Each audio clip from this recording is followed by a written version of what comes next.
Vice President of India, M. Venkaiah Naidu, said that music and dance can provide relief from the anxiety caused by the COVID-19 pandemic.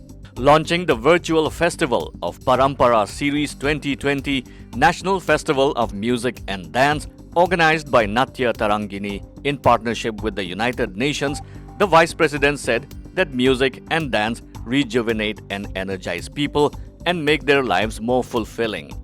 They bring harmony into our lives and nourish our inner spirit by dispelling gloom and despair, he opined. Naidu said there could not have been a better time than now for holding the Dance and Music Festival, as the normal life has been disrupted by lockdowns, economic downturns, and lack of social interaction, an official statement said. Noting that pandemic has caused the theatres and auditoriums to remain closed for the last few months, impacting the performing arts industry, Naidu wanted the artists and institutions to leverage technology and find new avenues to propagate and preserve the tradition. The festival has been organized to coincide with the World Day for Audio-Visual Heritage yesterday.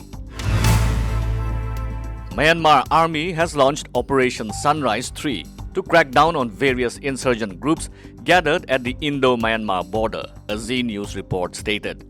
In its earlier report, Z News revealed that NSCN-K, led by Young Aung, was consolidating its position inside Myanmar, and various NSCN groups are planning to attack Indian security forces at vulnerable points in the northeastern region. Indian Foreign Secretary Harsh Shringla and Indian Army Chief General Manoj Mukund Naravane were on a two-day visit to Myanmar this month. It is said that talks were held between the two countries about joint actions against insurgent groups operating in the northeast regions and in Myanmar. Specialized Myanmar Army units are engaged to carry out combing operations in search of NSCN-K and other groups at various places in the Sagaing region of Myanmar.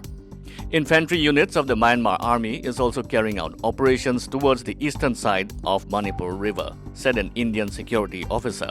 The Operation Sunrise 3 of the Myanmar Army in the Sagaing division is mainly due to the latest input of insurgent groups consolidating its position from Sagaing and other areas to northern Chin state.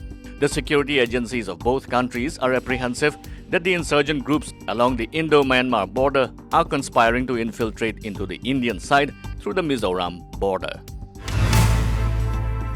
The National Socialist Women Organization of Nagaland, NSWON, Sumi Region, today endorsed the August 3, 2015 Framework Agreement signed between the Government of India and the NSCN-IM, representing the Naga people where the sovereign rights of the Nagas were recognized.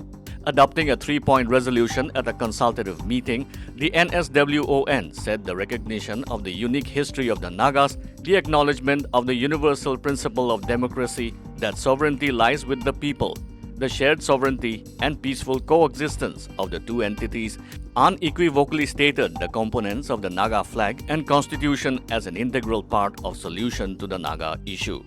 National Socialist Women Organization of Nagaland chairperson Kahuli S. Chishi stated in a release after the meeting. The organization added that it is extremely unfortunate on the part of some groups of our people who are looking for a financial package and under the Indian constitution in exchange of the historical and political rights of the Nagas.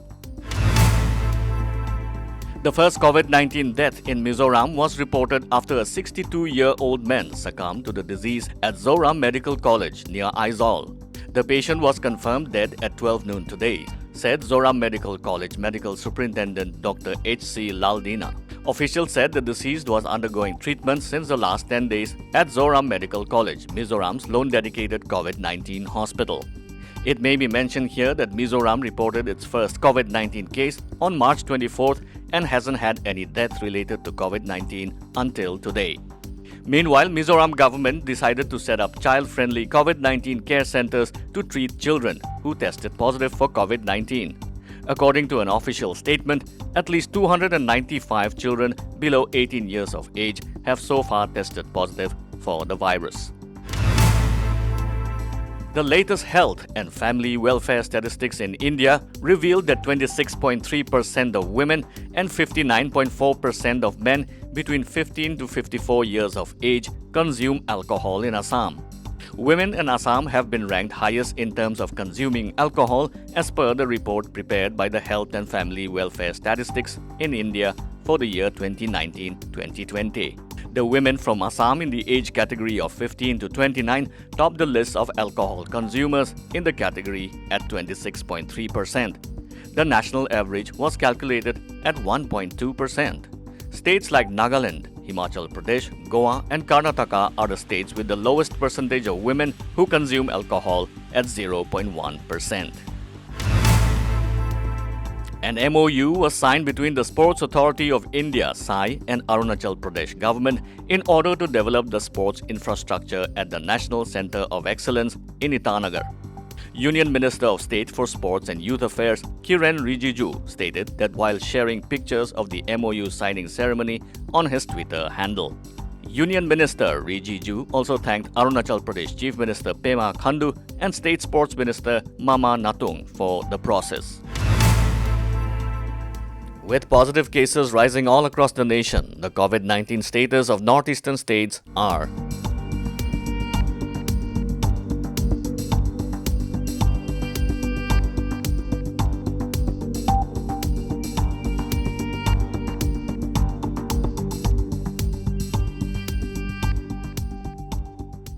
like, subscribe and hit the bell icon for news that matters and stories that inspire.